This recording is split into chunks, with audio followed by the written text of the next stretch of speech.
Taking forward the conversation in the Me Too movement, there's another survivor who's come forward, and this time she's accused the business and creative head of Wire Films, Ashish Patil, of sexual exploitation. उन्होंने anonymously एक social media account के through अपना incident narrate किया, and then later a content lead for news, Rudrani, had also got in touch with her, जिन्होंने उनके साथ phone पर बात की, where she had sort of a similar story to narrate to us. Let's take a look at the screen grabs of the social media account where she had narrated her story. And like you guys can see on the screen grab, which is shown right here on the screen, यहाँ पर the survivor has actually got in touch with Ashish Patil in 2016, जहाँ पर वो उनको contact करती हैं, अपना work email करती हैं, and then she forgets about it. कुछ हफ्ते के बाद, I mean, within a week probably, he replies her back and then offers to meet at the Yash Raj Studios. She goes there. After a brief meeting, he actually offers to take her on a drive. During this drive, that he had already started touching her inappropriately on her thighs and on her hands. She dissed it, thinking not to think too much about it. That is when he offered to show some of his work to her and offered that they should go to her house. She abided by. They went to her house, and that is where he started establishing physical proximity. She said that this was all about work and she is not like one of those girls. He looked disappointed.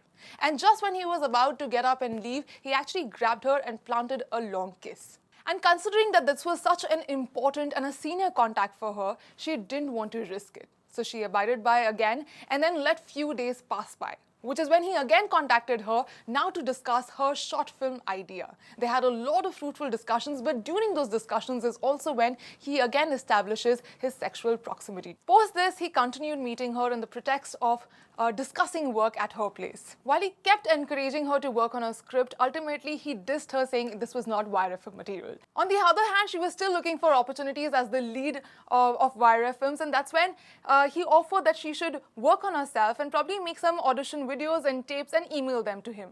She did make those videos and email it to him. After waiting for months, when she still didn't get an answer from him, she confronted him and she said that he was very arrogant, and then it almost felt like that this was not his first time that he was doing it to someone. I told him that you shouldn't have done what you've done to me, being at such a senior position of one of the biggest production houses of this country. And then she continues saying that at the end, when I tried to come out of the relationship and made it clear that I won't meet you anymore, he tried to sound it like a personal relationship. It never was, and I made it very clear in the beginning that this was very, very professional for me. And work was the only reason that I kept meeting him. I told him that I'm looking for work and I'm here for work. And the survivor has very deeply and in detail spoken about the ordeal that she had to go through. To her post, Ashish Patil actually posted a response to her, and to that, the survivors again reacted and told us that I could see the arrogance in him. I could see the arrogance in the response, because people like us are nameless and faceless. This is what he's thinking, and his post shows that that his arrogance is very, very clear and nobody can question him. After listening to the survivor's ordeal and Ashish Patil's statement that went out, Wire also issued a statement to which the survivor has responded, and this is what she had to say. They're all insiders who have good rapport with this person in a powerful position in this company. They chose to keep him as an employee and then asked me to come forward to the internal committee. You tell me how this is a fair trial. And that is when post investigation, Rudrani got in touch with YRF and asked these questions that you can see on the screen. These were the questions that were sent to them in the morning, and we have received an answer. An exclusive response has been given to Zoom, where it has been confirmed that Ashish Patil has been asked to go on an administrative leave. I will read this out to you. They say that Ashish Patil has been asked to proceed on administrative leave till YRF thoroughly investigates the allegations leveled on him.